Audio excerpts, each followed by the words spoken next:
ওকে, মুক্তি পেয়েছে খাদানের নতুন একটি গান রাজার রাজা, এবং এই গানটি হচ্ছে মুক্তি পেয়েছে অলরেডি 21 ঘন্টা হয়ে গেছে, এবং এতে লাইক পড়েছে 34,000 এবং কমেন্ট পড়েছে 6,100।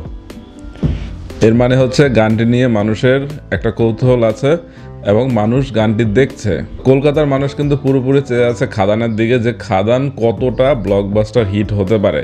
খাদান ব্লকবাস্টার হয়ে যাবে বা সুপার হিট হবে, এটা একদম চোখ বন্ধ করে বলাই যায়। কারণ কিছু কিছু সিনেমা আছে বা ট্রেইলার দেখলেই মানুষের একটি কৌতূহল জাগে। যেমন এই মুহূর্তে আমি যদি পুরো ইন্ডিয়াতে ধরি, যে পুষ্পা 2 নিয়ে মানুষের মনে ব্যাপক কৌতূহল, এবং এই সিনেমা যদি ফ্লপও হয় তাও 500 কোটি ইনকাম করবে, মানে এরকম একটা অবস্থা।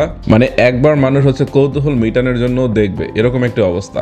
তো সব মুভি নিয়ে কিন্তু মানুষের এরকম হয় না। যাই হোক, এখন কথা বলবো যে খাদানের প্রথম গানটি কেমন হলো। দেখুন, দীর্ঘদিন পর হচ্ছে দেব একটি কমার্শিয়াল সিনেমা করছে। মাঝখানে কিন্তু তার নাচা গানে এরকম কোনো সিনেমা আসেনি, যেগুলো এসেছে পুরোপুরি ড্রামা জনরার সিনেমা। তো দীর্ঘদিন পর আসলে দেব একটি কমার্শিয়াল সিনেমা করছে। তো কমার্শিয়াল সিনেমা মানেই নাচ গান ভরপুর থাকবেই, এবং দেবও বেছে নিয়েছে এমন একটি গান যেটা হচ্ছে মানুষ হচ্ছে দেখবেই। আমি বলবো যে গানটি ভালোই, কারণ গানে কিছু পিক পয়েন্ট আছে বলার মতো, যেগুলো হচ্ছে মানে গানটি শেষ হওয়ার পরও আপনার মনে হচ্ছে গুনগুনিয়ে বাজবে। যেমন গানের যদি মেন লাইনটি ধরি, এই লাইনটি গানটি শেষ হওয়ার পরও কিন্তু আপনার মাথার ভিতর গুনগুনিয়ে বাজবে।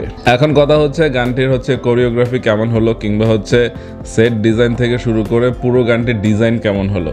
দেখুন, গানটি কিন্তু তারা একটি গ্র্যান্ড লেভেলে করার চেষ্টা করেছে। তো তাদের কাছে যেরকম বাজেট ছিল সেরকম মানুষজনই তারা হচ্ছে অ্যারেঞ্জ করেছে। যে অল্প মানুষ দিয়ে যে শুটিং হয়েছে সেটা বোঝা যায়।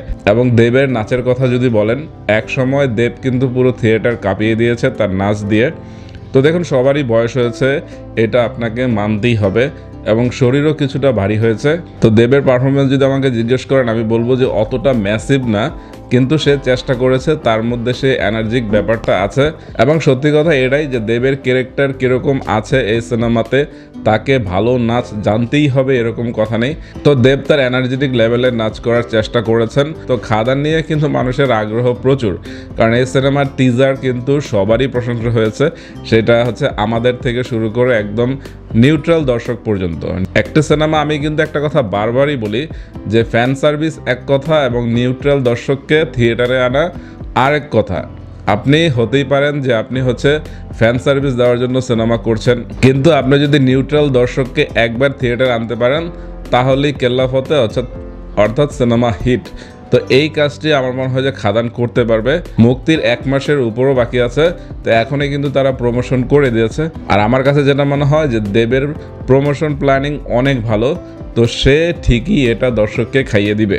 আরেকটা কথা হচ্ছে, খাদানকে কিন্তু বড় 2টি সিনেমার সাথে লড়তে হবে। একটি হচ্ছে বেবি জন, এবং আরেকটি হচ্ছে শাহরুখ খানের হিন্দি ডাবিংকৃত Mufasa the lion king. Mufasa the lion king বাচ্চাদের অনেক পছন্দ হবে, সেটা সত্যি, এবং বাচ্চাদের নিয়ে আসবে কিন্তু ফ্যামিলিরা। তো সেই ক্ষেত্রে কিন্তু খাদানের একটি চ্যালেঞ্জ আছেই।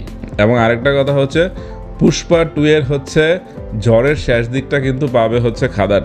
তো সব কিছু মিলিয়েই কিন্তু খাদানের প্ল্যানিংটা হতে হবে অন্যরকম, তো সেটাও ভাবতে হবে। ওকে, ভিডিওর শেষ ভাগে আমি বলবো যে দেবের খাদানের টিজারটি দর্শকের মাঝে সাড়া ফেলেছে, এবং এই গানটিও দর্শকের মাঝে সাড়া ফেলছে বা সাড়া ফেলেছে। তো ট্রেইলার আসলে আরও বিস্তারিত কথা বলা যাবে। তো সবাই ভালো থাকবেন, টাটা।